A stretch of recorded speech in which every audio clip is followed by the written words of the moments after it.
नमस्कार सगळ्यांना, मी स्वातीस किचनमध्ये तुमचं खूप खूप मनापासून स्वागत। आज आपण मटन बिर्याणी करणार आहोत। तर इथे बघा, मी हे अर्धा किलो हे मटन घेतलेलं आहे, स्वच्छ धुवून घेतलेलं आहे। त्यानंतर इथे हा बारीक चिरलेला मी कांदा घेतलेला आहे। आता इथे बघा, एका कुकर मध्ये मी तेल गरम करत ठेवलेलं आहे। आता हा कांदा आपल्याला त्यापूर्वी काय करायचं आहे, थोडंसं जिरं टाकूया। त्यानंतर हा कांदा, या कांद्याला आपण परतून घ्यायचा आहे।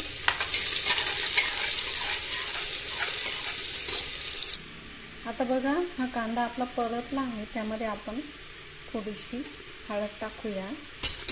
त्यानंतर थोडंसं लाल तिखट मी इथे टाकून घेणार आहे, जेणेकरून आपलं जे सूप आहे मटणाचं त्याला छान चव येईल।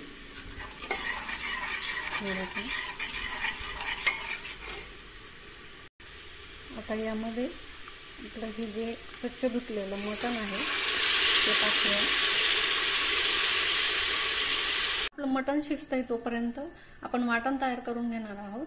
तर इथे बघा, मी वाटणासाठी एक हे घेतलेलं आहे, लवंग घेतलेली आहे, एक मिरा घेतलेला आहे, त्यानंतर 3 ह्या वेलच्या घेतलेल्या आहे हिरव्या, दालचिनी, भरपूर सारी कोथिंबीर, ही बडीशेप आणि हे तमालपत्राचे 2-3 मी तुकडे घेतलेले आहे, 2 हिरव्या मिरच्या, लसणाच्या पाकळ्या आणि अद्रक थोडंसं जास्त प्रमाणात वापरायचं, जेणेकरून आपल्या बिर्याणीला।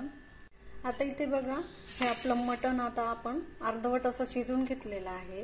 हे जास्त नाही शिजवायचं, अर्धवट शिजवायचं आहे, जेणेकरून जे अर्ध राहिलेले ते आपल्या बिर्याणीमध्ये नंतर ते आपण शिजवून घेणार आहोत। इथे मी हे 2 ते 2.5 वाट्या हे तांदूळ घेतलेले आहेत। तुम्हाला पाहिजे ते तांदूळ तुम्ही घेऊ शकता। इथे मी कालीमुछ हे तांदूळ घेतलेले आहे, अगदी मोकळा भात होतो याचा, खूप छान तांदूळ आहे। त्यानंतर इथे एक मोठा कांदा बारीक चिरून घेतलेला आहे। आपलं हे मगाशी आलं लसूण पेस्टची जे वाटण करून घेतलेलं होतं ते आहे। इथे मटन मसाला घेतला आणि थोडीशी धने जिरे पुडी, धने पावडर घेतलेली आहे। आता इथे आपण कुकर गरम करायला ठेवलेला आहे। आता यामध्ये आपण तेल टाकून घेऊया। तेल थोडं जास्त वापरायचं आहे। आता तेल टाकून घेतलं।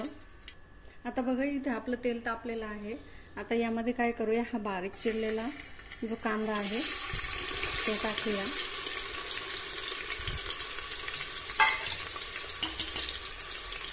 याला छानपैकी परतून घेऊया।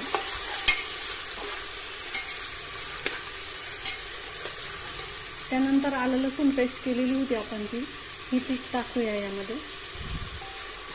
याला छान परतून घ्यायचं आहे।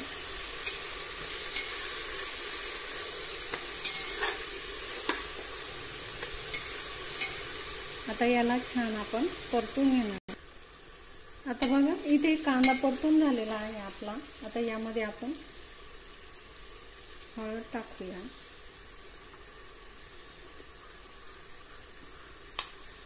त्यानंतर अर्धा चमचा इथे मी धनेपूड करून घेतलेली आहे भाजून, ती टाकूया। आणि आपला मटन मसाला हा 3 चमचे इथे टाकूया। तुम्ही तुमच्या चवीनुसार मटन मसाला किंवा तुमचा जो काही मसाला असेल तो टाकू शकता। मटन मसाल्याने चव खूप छान येते, त्यामुळे मी इथे मटन मसाला वापरलेला आहे। आता याला परतून घेऊया।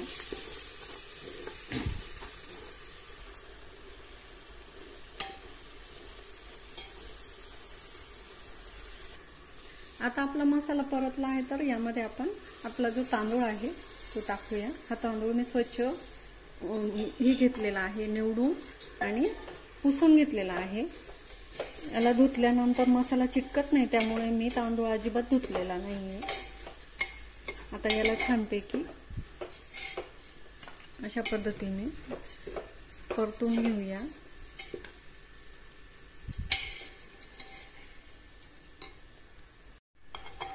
तर या मसाला या तांदळाला पूर्णपणे चिटकला पाहिजे, म्हणून आपलं जे मटण शिजलेलं आहे किंवा मटणाचं जे पाणी आहे ते यामध्ये टाकायची घाई नाही करायची। याला पूर्णपणे असं या मसाल्याला, हा आपल्या तांदळाला मसाला चिटकला पाहिजे। हे बघा,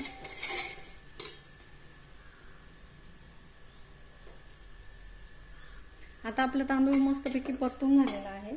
यामध्ये आपण हे जे मटण शिजवून घेतलेलं होतं अर्धवट ते टाकणार आहोत.